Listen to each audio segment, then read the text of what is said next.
今次要處理嘅公屋單位淨係得180尺，真係唔知點搞好啦。喂，你搞錯咗啦！我哋今次要做嘅係隔離一人單位，得88尺㗎咋。話說有位女網民近期獲派一個天恩邨嘅88尺一人公屋單位，各大網媒都有報道過㗎。你知我做裝修㗎啦，冇理由唔企入去八卦一下㗎嘛。內文係咁樣講㗎：88尺單位，申請者邱太細。網民話仲細個車位，再睇多兩睇。咦？我要多謝低等社畜先，抄返我哋嘅舊片 share 出嚟。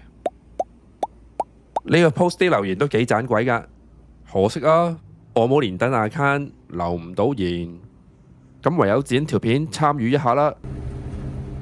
我上網做咗陣資料搜集，應該就係呢個啦。成條村最細就係呢個單位。連田二少都上過去，應該就冇錯啦。喺未睇呢一單新聞之前，我一直以為150尺嘅公屋單位已經係最細㗎啦。交得3部咁大，你真係要放咁多嘢落去？點知原來仲有一隻再細啲，得88尺嘅喎。有網民提醒大家，原來呢個係中轉房嚟㗎，原意係臨時頂住檔先嘅啫。維基百科講，原來佢早期仲有另外一個名啊，叫做天影路中轉房。唔好意思啊，越講越遠，返正題。其實呢條片我係想試下幫助呢位女士㗎，響坊間可以揾到少量嘅解決方案。不過我都仲係覺得爭少少，所以我好快手咁出咗個平面圖。不如大家試下幫手睇一睇 work 唔 work 咯。唔明唔緊要，我已經出埋 3D 啦。呢個係入口位置，右邊我做咗個全身鏡，同埋安咗隻掛鈎。女仔一定知整㗎啦，咁做一定可以方便到佢出街襯衫。連真有位巴打講冇凍嘢飲，點睇 Netflix 呢？好，我喺呢個位放咗隻150公升嘅雪櫃，唔好話飲汽水，雪糕都有得你食啊！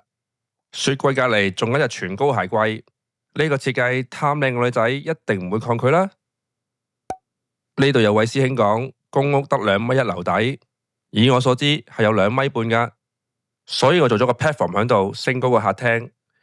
等陣間會講點解㗎啦。換個角度睇清楚啲嘅客廳，睇 Netflix 啊嘛，梗係要個大啲嘅熒幕啦。升起熒幕後面就係儲物空間，而兩旁呢，就係落地大衣櫃，可以放到80件化妝衫。嗱，你唔使驚啦，呢個位係放到衣櫃嘅。轉一轉角度，我嚟講下入面啦。呢個係洗衣位置，亦都可以用嚟梳洗。而對面呢，就係一個 mini bar，位置足夠你煮少少嘢食㗎，咁咪唔使餐餐都嗌外賣咯。係喎，咁飯台擺喺邊呢？我俾3秒鐘大家估下，就喺呢度啦。呢個位燙塊板出嚟就係餐台，仲可以電視送飯。食完飯就諗起去廁所啦。乾濕分離當然冇問題啦。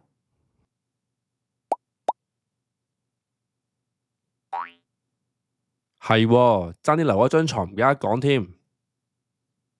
我哋返去入口位置啊，張床就喺呢度啦。我做咗啲嘢喺入面啊，一齊跟我入房望下。留唔留意到床邊有個窗簾呢？後面我用咗嚟掛衫，因為呢個位好深㗎，所以撥開啲衫仲可以放多幾隻篋。出面升高個地台其實就係咁用㗎啦。起居飲食瞓覺儲物好似已經搞掂咗啦，不過就漏咗一個連登巴打最擔心嘅問題：張床咁細，點帶男朋友返嚟啊？其實有啲嘢唔使下下都要喺床上面做嘅。如果你屋企裝修都遇到類似嘅困難，不如喺 IG inbox 我哋啊，可以喺置頂留言揾到方法。同埋走之前記得幫手俾個 like 啊，唔該晒。